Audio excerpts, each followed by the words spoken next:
Bienvenidos a Lengua y Cultura Accesibles, un puente sin barreras al conocimiento, porque la información no es un privilegio, es un derecho.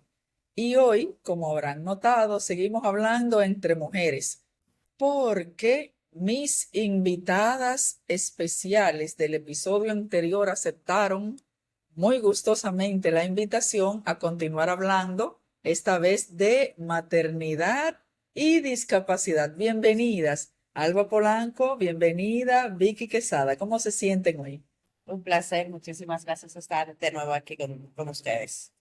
Muy bien, me siento muy bien, muy contenta de estar aquí y gracias por la invitación. Muchísimas gracias a ustedes, porque Vicky Quesada, quien es MBA en Dirección de Proyectos, y Alba Polanco, que es doctoranda en investigación en Ciencias de la Educación y el Comportamiento, con concentración en salud global, son las expertas ideales para poder desarrollar desde la experiencia, desde la investigación, desde el conocimiento y desde la pasión, toda esta temática tan urgente en la sociedad, tan necesaria para que nosotras podamos entender que las mujeres con discapacidad, las personas con discapacidad tienen derecho a ejercer la maternidad, pero que ese derecho no siempre ha sido bien visto, bien acogido, es más, ha sido violentado, ¿es correcto? Totalmente, es totalmente correcto. Así es. Ajá. Una de las experiencias que cuentan las demás mujeres, que es una experiencia bonita, para mí fue total y absolutamente traumática. Wow. Y eso es histórico. Es una cuestión que tiene años sucediendo y que antiguamente estaba incluso validado, como les decía en el episodio anterior, por ciencia, entre comillas, ¿verdad? Que es el control reproductivo, el no permitir desde los estados que algunas personas se reproduzcan, ya sea con políticas de motivación para esterilizarse o con la esterilización forzada directa de que un médico o sea, un profesional de la medicina, de la salud, sin tu consentimiento te esterilice, o incluso la familia, o preguntándole a la familia, pero no a ti. Entonces, es todo un tema de violencia reproductiva, que es histórica y que obviamente afecta ejercer el derecho de formar una familia. Solo para aclarar, Ciencias de la Salud y el Comportamiento, mi doctorado, Excelente. quedó como educación, pero salud, vamos a hablar Ciencias de la de salud, la porque tú salud. eres psicóloga, Yo soy ¿verdad? psicóloga de carrera, pero me he dedicado mucho tiempo a políticas públicas de inclusión y hice neuropsicología de maestría y bueno, terminé en salud, en equidad en salud, tema de maternidad y discapacidad. Es un tema que me apasiona. Yo creo que hace mucha falta en el país que podamos trabajar y avanzar en políticas públicas, pero también en investigación y en acciones de sociedad civil que ya se hacen para fomentar la justicia reproductiva, que va un poquito más allá de los derechos sexuales y reproductivos. Excelente. Vicky, por favor, háblanos acerca de este tema. Ujú. Es un tema que viene inclusive desde la familia, por la misma limitación en los conocimientos y en las ideas preconcebidas que se tiene al respecto de esto. Porque sí, yo como en mi adolescencia, por ejemplo, me preguntaba, ¿realmente yo voy a poder tener una vida como la tienen las otras mujeres? ¿Yo voy a poder hacer todas esas cosas que hacen? Yo tuve la suerte y debo recalcarlo de que la mayor parte de mi familia sí, a ver, me decía, tú sí, tú tienes derecho, tú tienes la posibilidad de hacer esto y aquello, y para mí sumamente importante, me impulsó muchísimo. Pero sí también gente alrededor y también de la familia, ¿por qué no? Que el mensaje era, no, tú no puedes, tú no puedes, tú no puedes. Entonces, en mi adolescencia esto era un tema como que me intrigaba, me causaba estrés de si yo voy a poder. Entonces, uno crece como con esto en la mente y bueno, ya después que empecé a tener pareja y a yo misma decirme, sí, que tú puedes, pero igual yo tenía muchísimo miedo por todas esas cosas que uno trae, y todas esas ideas que durante tu vida te están diciendo que tú no puedes. Y yo misma me decía, pero ¿cómo yo lo voy a hacer? Pero lo más brutal, o sea, yo al hacer mi vida de pareja y embarazarme, me encuentro con demasiado desconocimiento, tanto de la sociedad como de la gente a mi alrededor, pero sobre todo lo que más me impactó del sector salud, que yo entendía que como era sector salud, ellos iban a entender la discapacidad, iban a entender todo lo que implicaba y más equivocada no pude estar. La gente a mi alrededor, por ejemplo, muchas veces pensaban que no era que yo me había casado, que era que alguien me había violado, porque ¿cómo va a ser posible que un hombre se iba a fijar en mí, iba a tener un interés amoroso en mí? Entonces eran cosas que yo vivía diariamente y que cuando yo salía con mi esposo, con mi barriguita, esta gente me gritaba, ¿y quién fue el abusador? Este, este que está aquí. Entonces, sí, son cosas que yo viví, pero para mí lo más brutal fue el tema en salud. O sea, llegar y ver que los médicos se asombraban, que me sembraron un miedo horrible de ese embarazo no va a llegar a término. Ciertamente, no era tan simple para mí, porque yo tengo una curvatura en la columna que sí presiona mi útero y yo tenía más chequeos que los habituales para otra mujer, tenía muchas complicaciones, ciertamente, pero no era como que definitivamente yo no podía. Y era una condición muy mía, porque yo tengo otras compañeras con discapacidad que nunca tuvieron ningún tipo de inconveniente, que llevaron su embarazo normal, que hacían todo en su casa mientras estaban embarazadas. Y yo, como cualquier otra mujer que podía tener una condición especial en su embarazo, pues tenía ciertas complicaciones. Pero los médicos sí me decían, no va a llegar a término, van a ser con discapacidad, como que mi discapacidad se hereda, lo cual no es cierto, que iban a ser bebés anormales. O sea, para mí el solo hecho de irme quedando dormida con el tema de la anestesia era algo que me asustaba tanto por todo lo que ya me habían metido en la cabeza, que yo me iba quedando dormida y yo estaba tan asustada. Yo decía, cuando yo despierte, ¿qué yo voy a encontrar? ¿Qué va a suceder? O sea, me va a encontrar con un monstruo, va a estar viva, no va a estar viva. Y irse durmiendo con eso en la cabeza es una cosa espantosa. Levantarte todos los días, tocar tu vientre y pensar, ¿qué es lo que yo tengo aquí? Porque al final yo ni sabía. Entonces, nada más alejado de la realidad. Eh, no habían camillas adecuadas, mis chequeos eran en la misma silla de ruedas, porque la camilla no se prestaba, el personal ni siquiera encontraba cómo tratarme. Inmediatamente yo llegaba, ya sea con amenaza de aborto, que pasaron varias veces, o a un chequeo normal, el hospital se movilizaba, todo el mundo se volvía loco, y ya vino, ¿y qué vamos a hacer? Y como, o sea, era una cosa tan estresante que de verdad convirtió de mis embarazos en una total pesadilla. Gracias a Dios. Dios con el segundo embarazo encontré una doctora con una mejor actitud que me dijo, mira, claro, tú tienes algunas situaciones, algunas complicaciones, pero no están así, pero ya al final del segundo embarazo. Pero ya yo traía toda esa carga, toda esa frustración. Y tal como recalcaba Alba, ellos esperaron a que yo estuviera sedada para salir y preguntarle a mi esposo y a mi mamá que si me esterilizaban. Oh, O sea, a mí nunca nadie me consultó, a mí nunca nadie me preguntó, todo lo contrario. La actitud de los doctores era, ¿cómo tú te atreves a hacer algo así? ¿Cómo tú vas a cuidar a ese niño? O sea, era como que yo había cometido un pecado, yo había cometido una infracción y se me castigaba horrible desde que yo llegaba porque como yo me atrevía a hacer algo así. Entonces, esa era la actitud. pero bueno.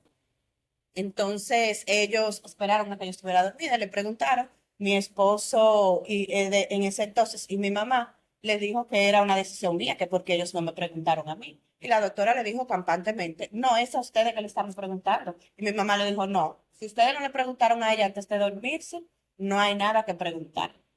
Oh, Dios mío. Qué bueno que hubo esa respuesta de parte de tu familia, porque la historia sería otra entonces, con respecto a eso, con respecto a tu experiencia. Hay mucha gente que pasa eso, está muy documentada, igual, o sea, tanto a nivel internacional como en el país. Hay un estudio, un diagnóstico de derechos sexuales y reproductivos que hizo Simudis con la cooperación internacional en República Dominicana, y cuenta un poquito también de lo que viven otras mujeres también como Vicky, con el tema de la esterilización forzada.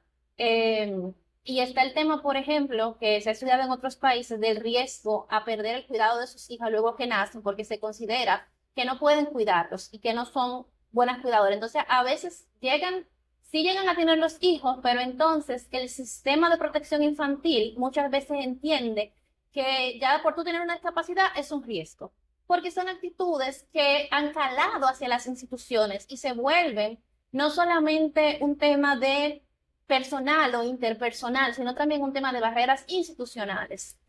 Pero se ha dado el caso en el país de que el organismo de protección a la primera infancia Mira, le haya limitado a una madre con tendríamos que discapacidad. Tendríamos que investigarlo porque de este país no tengo conocimiento directo. Lo que sí viví directamente y vi trabajando acompañamiento a familias en un hospital fue una chica que acababa de dar a luz y tenía un tema de trastorno psiquiátrico, ¿verdad? De salud mental. Y ella estaba desesperada porque no le habían llevado al niño, pero decían que hasta que la psicóloga no llegara, no le podían entregar al niño. Y tú veías cómo escalaba todo el proceso, porque tú acabas de dar a luz, imagínate, y nadie te ha traído a tu bebé. Nadie te ha traído a tu bebé, ya habían pasado más de 24 horas, tú no sabes lo que le pasó a tu bebé, tú no lo has tenido cerca, y entonces después la responsabilidad cae sobre la persona y se vuelve como un ciclo de culpa, de que no, ella está mal, pero ella está mal porque no le han traído al bebé. Entonces, a veces por protocolos de que, bueno, no, porque tiene que revisarte una psicóloga para saber como si el niño va a estar protegido, también parten mucho de estereotipos y de prejuicios hacia las condiciones de salud mental. Y no quiero decir con esto que no hayan familias donde haya alguna clase de riesgo o de situaciones de riesgo, pero esas evaluaciones de riesgo tienen que hacerse oportunamente para respetar los derechos de las personas y de las madres a tener contacto con su hijo. Entonces, no se trata de uno separar o decir tú no puedes porque tú tienes una condición. Se trata de buscar alternativas y ajustes razonables que respeten los derechos de las personas. Wow. Yo tengo el corazón frío escuchándolos hablar. Respecto a esa pregunta que usted le hacía a Alba y que ella dice que formalmente no tenemos un dato que nos diga esto, y esta es mi opinión, o sea, mi manera de ver las cosas. Quizás no hay datos formales, pero la realidad es que sí pasa en la familia de que no dejan recaer en ti la responsabilidad de Sí, cuidarlo, y ellos como que lo asumen, y lo digo porque yo sí lo veo, de que la familia se hace cargo, o sea, ok, ella es la mamá, pero todo lo demás que implica lo está sí, haciendo alguien más. sí. Sí, yo lo he Entonces, eso sí visto yo lo veo. Sí, con sí, personas eso sordas, sí lo he visto. totalmente, Que en la totalmente, práctica es lo mismo. totalmente de acuerdo contigo. Digo quizás más desde el punto de las instituciones, que no lo sé a nivel legal, pero a nivel de familia lo he visto muchísimo. Sí, Incluso tuve una colega psicóloga que como sabía que yo estudio y trabajo mucho el tema, me quería como manejarse adecuadamente y me preguntó una vez, mira, tengo unos padres que tienen discapacidad intelectual y tienen un hijo con autismo. Yo acabo de hacerle el diagnóstico al niño. Eh, pero yo siento que tengo que involucrar a la abuela porque tiene discapacidad intelectual, pero quiero respetar su derecho de tener la información y de manejarlo. Yo, claro que sí. Tienes que tener ajustes razonables, tienes que tener comunicación accesible, tienes que darle información que pueda entender y que ellos sean, o sea, papá, mamá, quienes lideren el tema y quienes tomen decisiones. Ahora, las personas de la familia pueden ser apoyo. Lo ajá. que yo no puedo hacer como profesional es hablarle a la otra persona, y eso pasa mucho. Y lo he escuchado en testimonio de padres y madres con discapacidad que van al centro médico y yo recuerdo una persona, un hombre padre con discapacidad visual, que él decía, yo voy diciendo lo que tiene mi hija, que tiene fiebre y tal, y le siguen preguntando a la mamá. Y ahí hay doble tema de discriminación, o sea, hay un tema de porque tienes discapacidad, pero también porque eres hombre, porque en la sociedad nuestra no se espera que el hombre cuide. No se espera que las personas con discapacidad sean cuidadoras. Y Sí, cuando eso se combina, entonces tú tienes mayor rechazo y te ignora mucho más, te sí, ignora mucho más y le hablan a otra persona y eso es uno de los errores más graves que tú puedes cometer, es ignorar tu autonomía, tu autoridad que tienes para tomar decisiones sobre tus propios hijos. Demasiado importante y es algo demasiado común. sumamente. En el episodio anterior, yo recuerdo que traíamos el concepto de injusticia hermenéutica en ese caso, hablando de la impotencia que sentía Vicky en su momento, o no de la impotencia, de que ella sí tenía la facilidad, los recursos cognitivos, lingüísticos, etcétera, para poder decir lo que le pasaba. Pero en este caso, con lo que tú mencionas, Alba, traigo también otro concepto de la propia filósofa Miranda Fricker, Sí. que es injusticia testimonial, que lo viví como persona que defiende la cultura sorda, como educadora de personas sordas.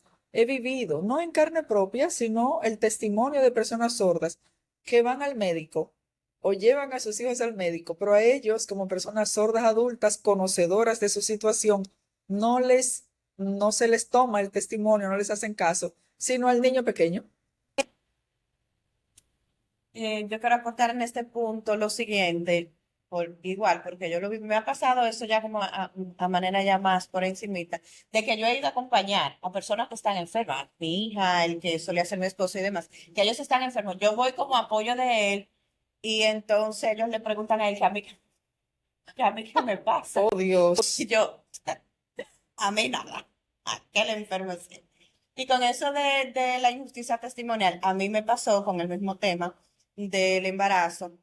Una vez yo estuve ingresada por amenaza de aborto y cuando la doctora pasó y dijo que ya yo estaba de alta, que ya le iban a avisar a las enfermeras para que me quitaran la canalización, se dice, para que me quitaran el suero Sí. y me dejaran lista para irme. Y pasa rato y viene rato y en una entra una enfermera y yo le digo, querida, hace rato que me dieron el alta y nadie ha venido a dejarme lista para irme. Y ella me mira, yo compartía la habitación con alguien más y me mira así, y la mira y yo, ¿verdad que le dieron de alta? Yo, pero te lo Ay, estoy diciendo, querida. Y la otra cosa es con mi uy, segundo embarazo, el tema de la anestesia, por la curvatura de mi columna, a mí yo no cojo anestesia local, tienen que dormirme entera por pequeño que sea el proceso.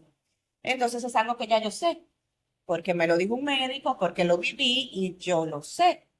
Entonces, para el segundo embarazo, cuando me iban a poner la anestesia, yo le dije que lo veo, que me van a poner anestesia local. Y digo, yo no pongo anestesia local, tiene que ser anestesia general.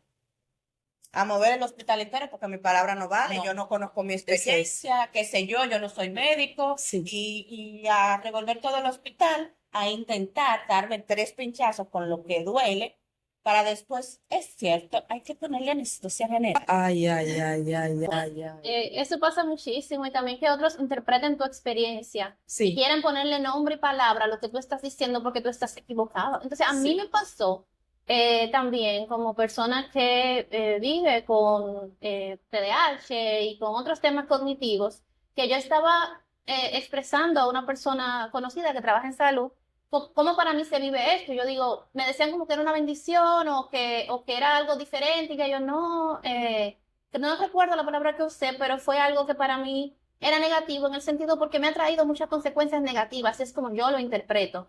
Y me dijeron, no, eso no es así, eso es tal cosa. Y yo le dije, óyeme, yo sí que lo vivo, ¿Quién es mi vive la situación? experiencia, ¿Tú o yo? la definición que yo tenga de la experiencia es importante y es la que vale. Esto no quiere decir que no hayan situaciones en las que las personas tengan que ir a terapia y tengan que procesar experiencias traumáticas, etcétera, pero en general tenemos que darle valor al significado que yo le atribuyo a mi experiencia. Si yo digo que es fácil para mí, si yo digo que es difícil, si yo digo que, bueno, en este caso hablamos de las mujeres con discapacidad, si dicen que pueden, que no pueden, etcétera, no tenemos por qué estar poniendo en duda lo que tú estás diciendo como que no es verdad. Y en las redes eso se ve muchísimo. Ah, eso no es verdad porque yo vi tal y tal cosa, porque yo Sí. vi a fulanito, porque yo leí una vez tal cosa. Y no confiamos en el testimonio de las personas, de sus propias experiencias. Y cuando eso pasa en salud, es gravísimo. Sí. Es gravísimo porque ahí viene todo el tema de la violencia reproductiva, de la violencia obstétrica, que no es solamente la parte física, que pasa a muchísimas mujeres, aunque no tengan discapacidad. Algo importante que notar, en este país está muy normalizada la violencia obstétrica. Hay Sí. estudios sobre esto, de que es parte del sistema Eso te y iba a que preguntar. naturalizamos el poder del médico sobre la voz de Exacto. la mujer que está aquí. Por favor, amplíenos eso de la violencia obstétrica, por favor.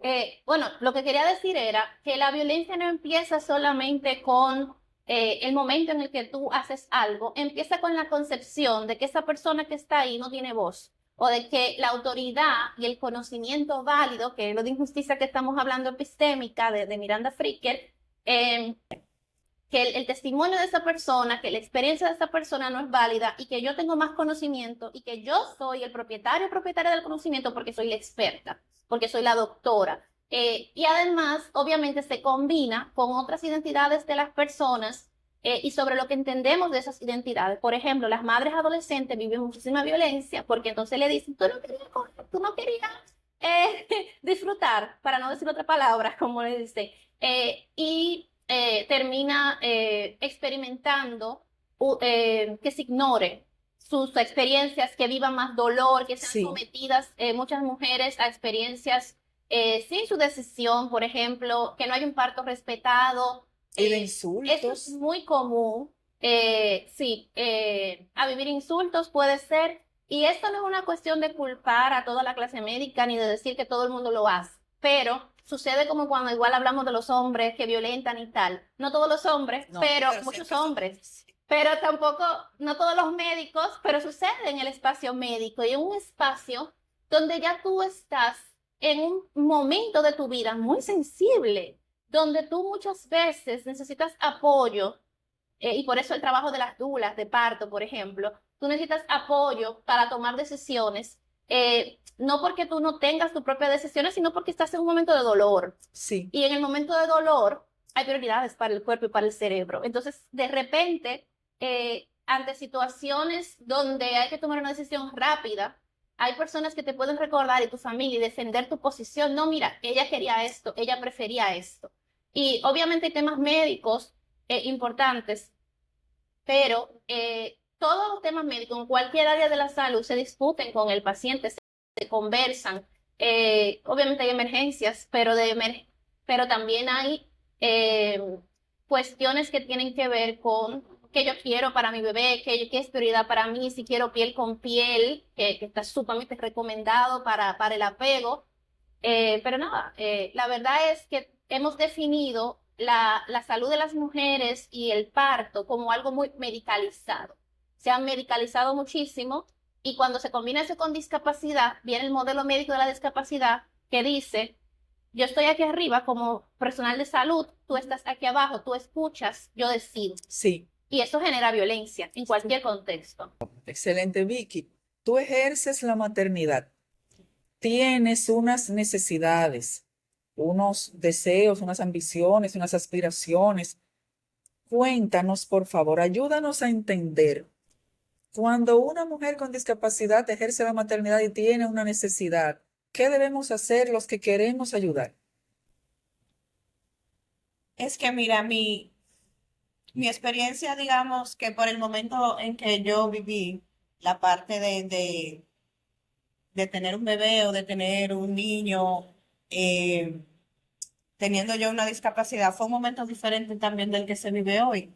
Y en su momento yo tuve que recurrir mucho a la creatividad y eso también aplica para las personas que están en el entorno. Yo soy una persona muy privilegiada de que siempre he tenido una red de apoyo increíble, mi mamá, mis hermanas, inclusive mis primas, que siempre han estado ahí para lo que sea que yo haya necesitado. Que cuando estuve en mi proceso de embarazo, estuvieron ahí para acompañarme en casa, hacer las cosas que yo no podía y para cuidar a mis bebés, pero también para descubrir formas de cómo yo lo podía hacer, porque hoy en algún momento discutíamos con Ineida, una amiga nuestra, que ella tuvo herramientas y dispositivos que yo no tuve y que hicieron su maternidad más fácil y que ella la vivió de manera más informada y menos traumática.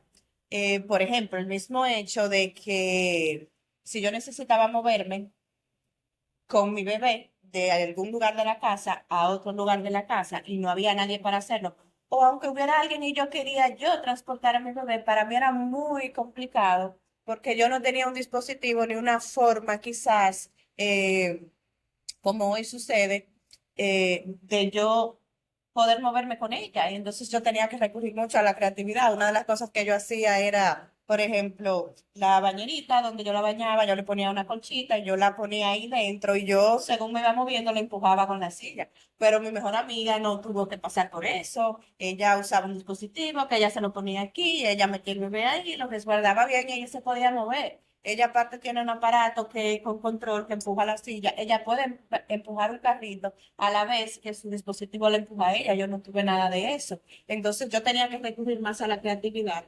Y por eso para mí es tan maravilloso hacer incidencia, levantar la voz, visibilizar las situaciones, porque eso mejora la vida de los que vienen detrás. Yo siempre le digo a mi amiga, te tocó mejor, y qué feliz yo soy de yo haber sido parte de ese movimiento que ha logrado cosas para que los que vienen detrás lo tengan más fácil. Entonces ha sido muy lindo ver que para ella ha sido diferente. El mismo tema de amamantar de manera informada, que para mí fue más traumático, más complicado, porque yo no sabía lo que estaba haciendo, ni cómo se hacía, ni la manera correcta, ni nada de eso.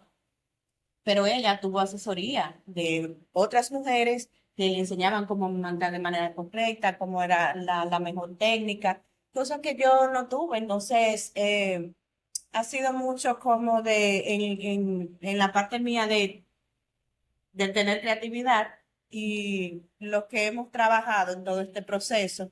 Entonces se han descubierto otras cosas, otras herramientas, otros dispositivos que lo han hecho más bonito. Gracias a Dios que mi amiga no tuvo un embarazo traumático como yo. Qué bueno. Alba, y en el caso de las madres con discapacidad intelectual o neurodivergencias que comprometen el funcionamiento, ¿qué se recomienda? Buscar apoyos. En todas las áreas de inclusión, lo importante es trabajar con un modelo de apoyos. Tenemos que siempre preguntarnos qué se necesita para que esta persona pueda ejercer sus derechos. Y esos apoyos pueden consistir en personas como asistentes personales, por ejemplo, o pueden consistir en temas de información más accesible, de usar, por ejemplo, usar pictogramas o tener estrategias.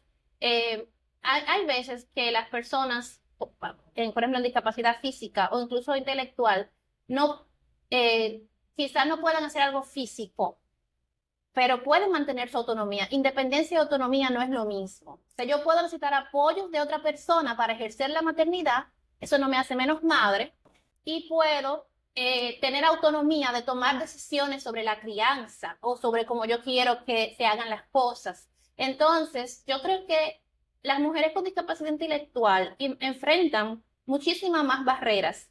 Y bueno, no es una competencia, son barreras diferentes, pero sí hay en los estereotipos de las personas, me pasa con mis estudiantes, que ven a Vicky, que me acompaña en clase, siempre, gracias Vicky, y a veces los estudiantes cuestionan, bueno, ella sí, pero yo lo dudaría en otras condiciones, que se pueda ser madre, y el derecho es para todas las personas. La pregunta que tenemos que hacernos es, apoyos. ¿Cuáles apoyos necesitan? Y ahí vi que hablaba de algo muy importante, que es el apoyo entre pares.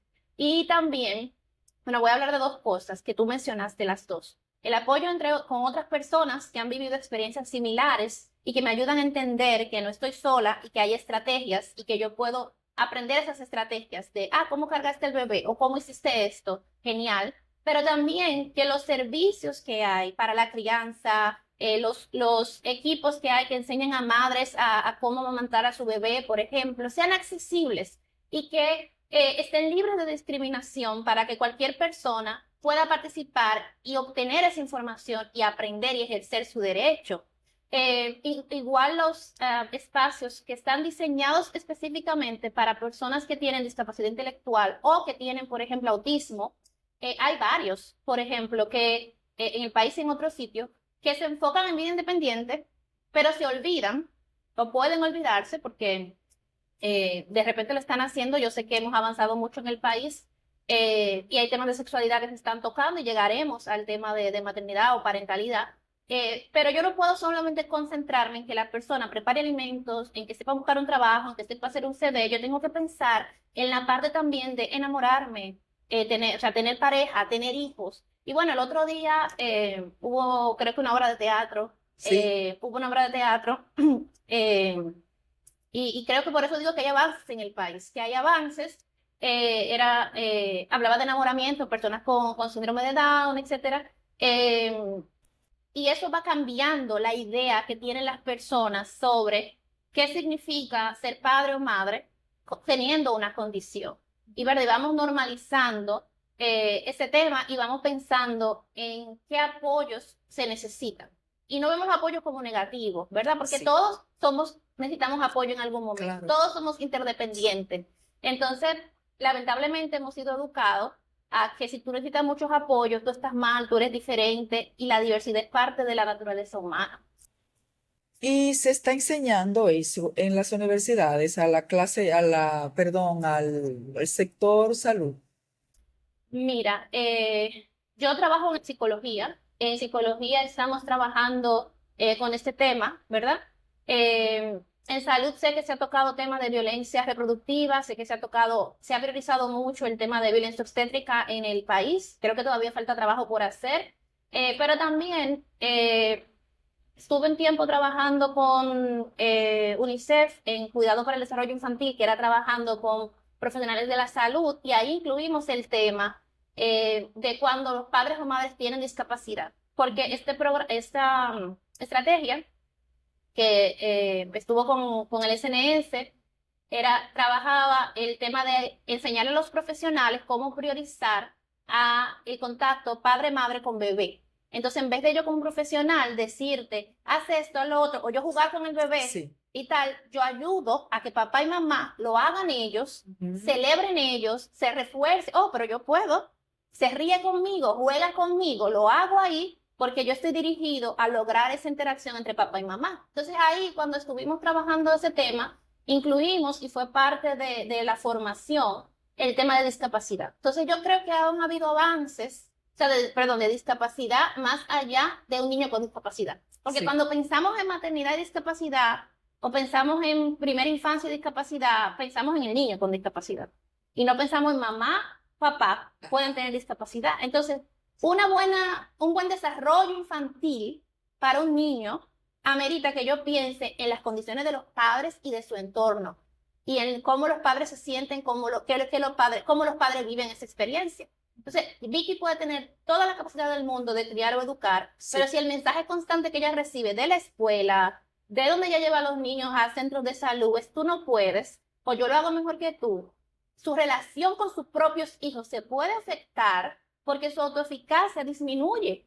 Porque ella está recibiendo barreras constantes, discriminación constante y actitudes constantes, aunque ella tenga toda la capacidad del mundo. En ese sentido, mi experiencia de que sí, yo a pesar de que tenía todo este apoyo, todas estas herramientas y demás, había miedos que yo tenía como madre. Por ejemplo, algo, cuando empezó a suceder ni yo misma lo notaba. Y fue como el papá de las niñas que me dijo, ¿qué está pasando aquí? Porque cuando ellos empezaron el colegio, yo no iba a sus reuniones. Ah, Era yo que no quería. Yo le decía, ve tú, que yo estoy ocupada. Pero yo misma no me estaba dando cuenta. Y ella me dijo, ¿por qué tú quieres siempre que sea yo que vaya? Entonces yo tuve que hacer introspección y entender que yo tenía miedo de que mis niñas se avergonzaran de mí, sí, de que cuando yo fuera sus amiguitos la molestaran porque su mamá era diferente. Y la excelente. realidad estaba muy lejos de ahí todo el tiempo. Incluso yo le comentaba a Alba una anécdota de la otra hija mía cuando estaba pequeña. Yo trabajaba en una entidad de mujeres con discapacidad y ellas estaban todo el tiempo en la oficina conmigo. Cuando ellas estaban en la escuela, yo me la llevaba a la oficina. Y ellas llegaron a internalizar tanto el asunto que ellas se sentían parte. Ujú. Inclusive, la otra me llegó a preguntar, mami, ¿por qué papi es diferente? Exacto. Ella se sentía como yo y como ella veía a todos mis compañeros de trabajo y las actividades, ella, ¿por qué papi es diferente? Claro. ¿Diferente cómo? No, porque papi no es como tú y como yo y como tus amigos. Y yo me quedé como que, ¿qué? Entonces fue algo en realidad muy lindo, porque para ella yo era simplemente su mamá Sí. y eso era la normalidad para ella. Ese es Ay, sí, adelante. No, la importancia del contacto intergrupal, que es algo que hablamos constantemente en clases de psicología de la diversidad. La forma de cambiar los estereotipos y los prejuicios es tener contacto con otros grupos diferentes al tuyo. Eso. Y contacto, ojo, horizontal. No de que yo soy la profesora y tengo niños con autismo, o hay niños con discapacidad en mi clase, o en mi trabajo hay personas así, yo soy la jefa o el jefe. Porque ahí hay una relación vertical de autoridad que no es natural. Entonces, cuando yo tengo amigas como Vicky, que salimos juntas, que vamos al malecón, que vamos al cine o a un restaurante y compartimos en el día a día, vamos naturalizando, vamos humanizando a la persona y vamos entendiendo que ahí hay una persona más allá de la condición. Entonces ya se vuelve más automático cuando tú piensas en las barreras. Tú piensas automáticamente, ah, sí, vamos para tal sitio, pero si hay o no hay barreras ya me sale natural porque estoy familiarizada con eso. Entonces cada persona tiene que hacer un esfuerzo en valorar mi grupo cercano, mi familia, mis amistades, mi iglesia, qué tanta diversidad en todo el sentido de la palabra hay ahí. No solo discapacidad, pero hoy hablamos de discapacidad. Porque si yo no tengo contacto horizontal con personas con discapacidad, que no sea yo dándole órdenes o yo educándole, va a ser muy difícil borrar los estereotipos que la sociedad nos ha enseñado. Entonces, el contacto, ya sea personal o por redes sociales o viendo este podcast, o sea, conocer historias es lo que nos ayuda a ir humanizando a las personas. Yo en ese sentido puedo decir que para mí, ya cuando yo muchas veces hablo de que yo crecí en una burbuja, en el sentido de que sí, yo me sentía como un miembro más de la familia, con todos los derechos y deberes, porque así se me trataba. Pero realmente yo me sentí muy sola en ese sentido porque la única con discapacidad en la escuela que yo estaba era yo, la única en el barrio. O sea, quizá habían más personas, pero no salían, no tenían una vida. Y yo era la única siempre donde quiera que yo llegaba. Yo pensaba que yo era la única persona así en el mundo. En el mundo. Entonces, cuando yo salí de esa burbuja, que empecé a hacer vida de adulto y empiezo como a ver otras realidades, yo tuve que hacer un trabajo interno también. Sí, Y dentro de nosotros mismos como colectivo hay una diversidad inmensa que yo misma tengo mucho que aprender. Por ejemplo, con mi mejor amiga hay tantas cosas que yo misma le pregunto, "Mami, ¿cómo tú haces esto?" Y hablamos de muchas cosas, de intimidades, de cómo tú resuelves, porque realmente yo tuve que hacer este trabajo, claro. porque yo no tuve ese, como hoy, que donde quiera que tú vas, tú encuentras. Yo te decía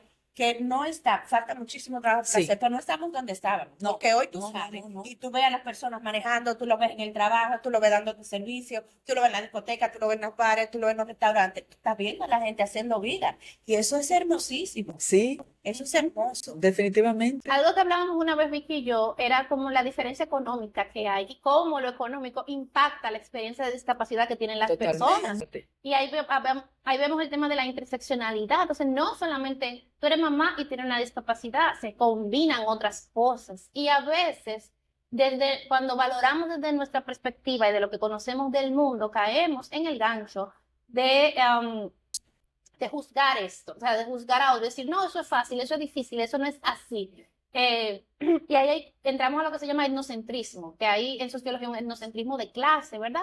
Como cuando en la pandemia decíamos como que no salgan fuera, que no se puede salir, que de esto, pero hay personas que no pueden comer si no salen y no venden. Entonces no nos afectó igual la pandemia, no nos Claro. afecta igual las lluvias ahora mismo, no le afecta igual a una persona con discapacidad o una persona sin discapacidad, pero tampoco le afecta igual a una persona con discapacidad que vive con dinero o que vive en Serrayes, a una persona con discapacidad que vive en un lugar donde hay mucho más riesgos. Claro. Entonces, todo eso se combina en la Ujú. experiencia de crianza también y en la experiencia que recibimos de los servicios para poder ejercer nuestros derechos. Así es. Quería decir ahorita, aportar al comentario fantástico que ustedes hicieron, que siempre decimos aquí en este podcast que cuando hay una boda, cuando hay un cumpleaños, cuando hay en diciembre, en los espacios de celebración, ¿a cuántas personas con discapacidad invitamos? O sea, hay una persona ciega, hay una persona sorda, hay una persona con discapacidad físico-motora, lo que sea. Nos acordamos y lo invitamos a la boda, nos acordamos y lo invitamos al cumpleaños. Y algo muy importante, había un lema hace un tiempo atrás, muy bonito, que decía, no se trata solo de que me invites a la fiesta, se trata de que me saques a bailar. Exacto. Aquí Claro. importa que tú me hagas parte, Ajá. cuando en realidad yo no soy parte, nadie está interactuando conmigo, nadie está compartiendo, nadie me está incluyendo, nadie pensó el espacio para mí. Es más traumático yo estar ahí sin Peor, estar. peor. Entonces, si me vas a invitar a la fiesta, sácame hoy. Pues sí, Claro, pues sí, totalmente. maravilloso. Sí. Vicky, te están mirando personas, bueno, del país y de cualquier país del mundo que viven con una condición de discapacidad o que a lo mejor la adquirirán en el futuro. ¿Qué les aconsejas? Bueno, yo Mujeres, mujeres sobre todo. Yo creo que después de todo lo que hemos hablado, a mí me parece como muy atrevido dar un consejo generalizado. Sí, me parece demasiado atrevido por lo mismo que hemos hablado, no es la realidad para todos. Pero yo creo que al final que se impongan las ganas de vivir, porque cuando se imponen las ganas de vivir, am, algunas cosas ganamos, algo hacemos y alcen la voz cuando puedan hacerlo, pidan ayuda. Pedir ayuda está bien, todos la necesitamos de una u otra forma. Eso es una prueba. O sea, estamos aquí haciendo este podcast, pero la parte que hace él, usted no la puede hacer. Entonces, usted está buscando la ayuda. Todos la necesitamos y está bien.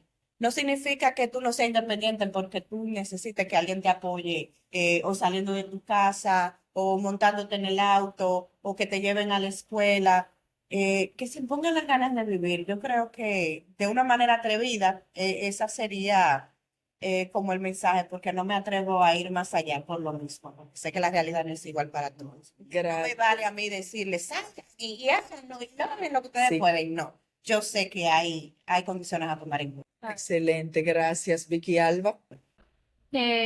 Yo diría que quizá mi mensaje sería para los que estamos del otro lado de la puerta. Verdad que los demás pueden tocar la puerta, alzar su voz, pero no le exijamos que rompan la puerta cuando estamos del otro lado y la podemos abrir.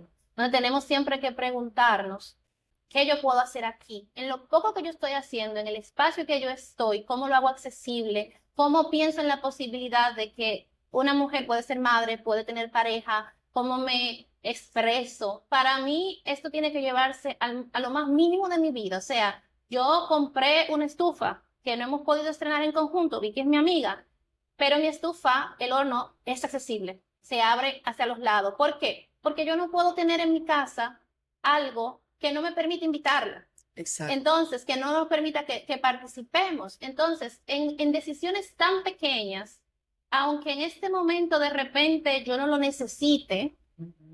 tenemos que pensar en eso, porque si no, vamos a invitar a la fiesta sin que puedan participar. Sí, Entonces, eso se aplica al sistema de salud también. Si me tú estás encanta. trabajando para educar en crianza positiva, si tú estás educando sobre cómo amamantar, por ejemplo, sobre lactancia, pregúntate cómo lo haces más accesible y muchas veces va a representar un costo adicional.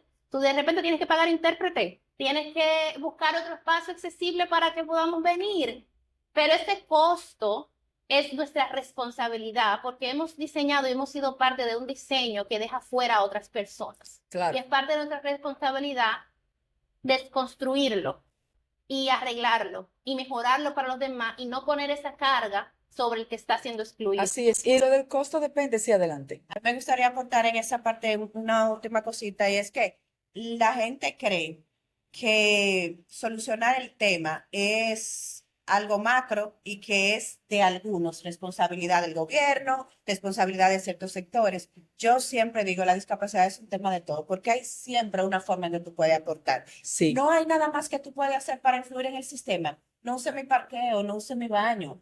Si lo usa, te ven la obligación, no lo dejes sucio. Eh, no ocupes mi espacio, no ocupes mi espacio con eso, ya tú estás haciendo muchísimo. Cuando tú me ves en la calle, no compliques más mi situación, por sí. favor. Ujú. Excelente. Y que quería aportar que con relación al costo depende. Cuando yo enseño educación inclusiva o necesidades específicas de apoyo educativo, todo depende del nombre que le ponga a la universidad. Siempre comienzo la clase de la misma manera. Llevo una imagen de una mansión y les digo a mis estudiantes, imagínense que por alguna razón ustedes recibieron una herencia millonaria o se sacaron al loto y se volvieron millonarios y tuvieran que construir la casa de sus sueños. Y les doy tiempo para que digan su casa y la expongan.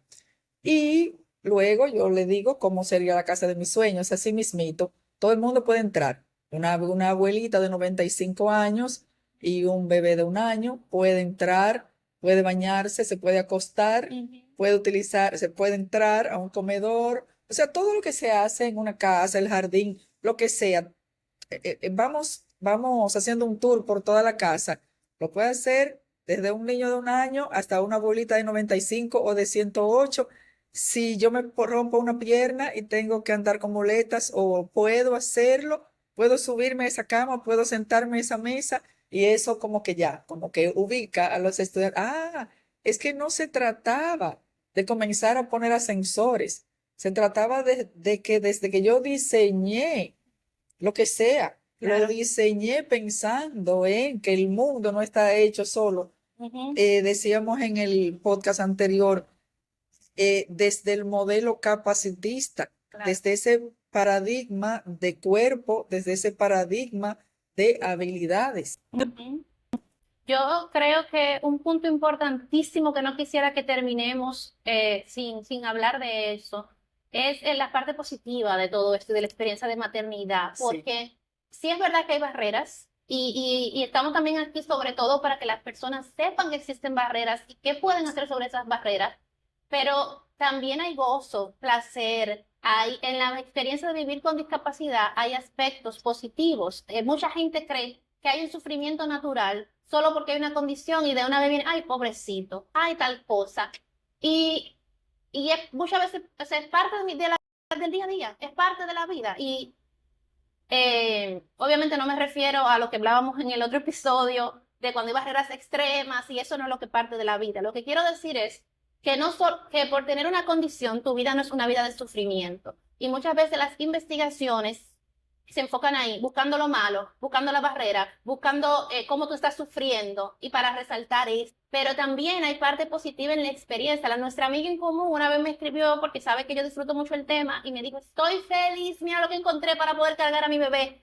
Entonces, esos momentos de conexión que tienen madre e hijo, lo viven también las mujeres con discapacidad, el gozo de la graduación, los procesos de la trayectoria de la maternidad, de convertirme en mamá, de sentirme realizada, todo lo que vive la gente por ser mamá, lo viven también. Bueno, Vicky, a ti te voy a dejar hablar de eso, pero lo único que quiero puntualizar es que no nos quedemos con la idea de hay pobrecitas cuando deciden esto o hay pobrecitas porque tienen discapacidad, nunca hay pobrecitas, ¿verdad? Podemos ver las barreras y tenemos responsabilidad de eliminarlas, pero también en la reconstrucción, en la organización de la familia, en los apoyos que se reciben, en cómo yo hago resistencia, ¿verdad? A la barrera de la sociedad, también hay aspectos positivos ahí, psicológicos y sociales. Sí, definitivamente. Para mí, ser mamá, en términos generales, ya no yéndonos quizás tanto a situaciones muy puntuales, pues yo soy una mamá como cualquiera. Yo me enorgullezco de las cosas que logran mis hijas, de acompañarlas en sus procesos, de estar para ellas, que de verdad ellas ven en mí el refugio de su mami, de cuando ellas están tristes, de cuando tienen un día difícil, de llegar, de meterse en mi cama, de pedirme un consejo. Yo soy mamá y vivo todo eso normal. Y en todas las demás relaciones, que yo siempre he sido, por ejemplo, en mi familia, un tipo de columna donde todo el mundo también va y se apoya y me piden consejo y si alguien va a tomar una decisión importante o a nivel familiar van a pasar cosas, Vicky, mira, esto y lo otro, también con mis amigas, yo de verdad soy una persona muy, con una red de apoyo y con unos familiares y unas amigas maravillosas, que es tan bonito tú ver que de verdad mis amigas toman en cuenta si van a rentar un apartamento, si van a tener una celebración. O sea, dicen, no, pero espérate, aquí no, porque viene Vicky, entonces el baño, o yo no me puedo mudar aquí porque estoy en una segunda, después Vicky no va a poder subir. Esas son cosas maravillosas que yo vivo, de gente que me aprecia y que modifica su vivir, porque yo soy parte, porque me quieren y porque quieren que yo sea parte. gracias. Gracias de verdad. Por muchas Albas, por muchas Vickys que se toman el tiempo, que se toman los estudios, que se toman que tienen el entusiasmo de hacer este trabajo. Esa labor de divulgación, esa labor de orientación, esa labor de educación al final. Gracias del alma.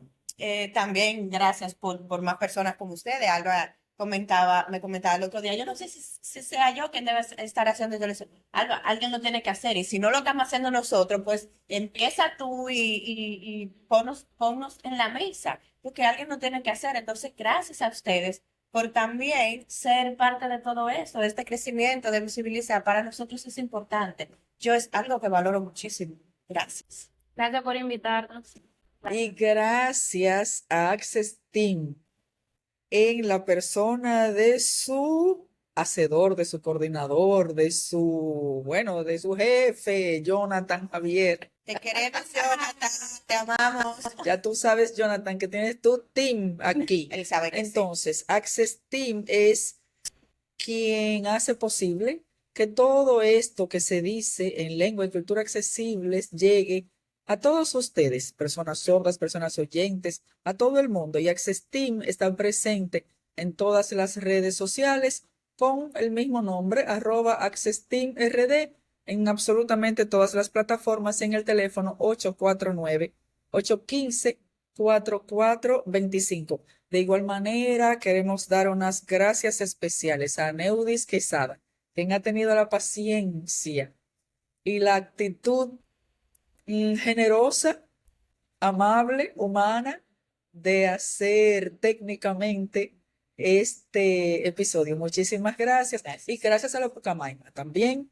Y a Hamlet, quien fue que nos coordinó para poder estar aquí utilizando este espacio accesible para poder llegar a ustedes. Gracias del alma. No olviden suscribirse, no olviden darle me gusta, no olviden verlo en televisión, porque mire, estas tres mujeres, yo no tanto, pero ellas dos sí, son para que ustedes las vean en televisión, por favor, y que comenten, porque como dice el señor Segundo Marte, lo bueno se comparte. Hasta la próxima.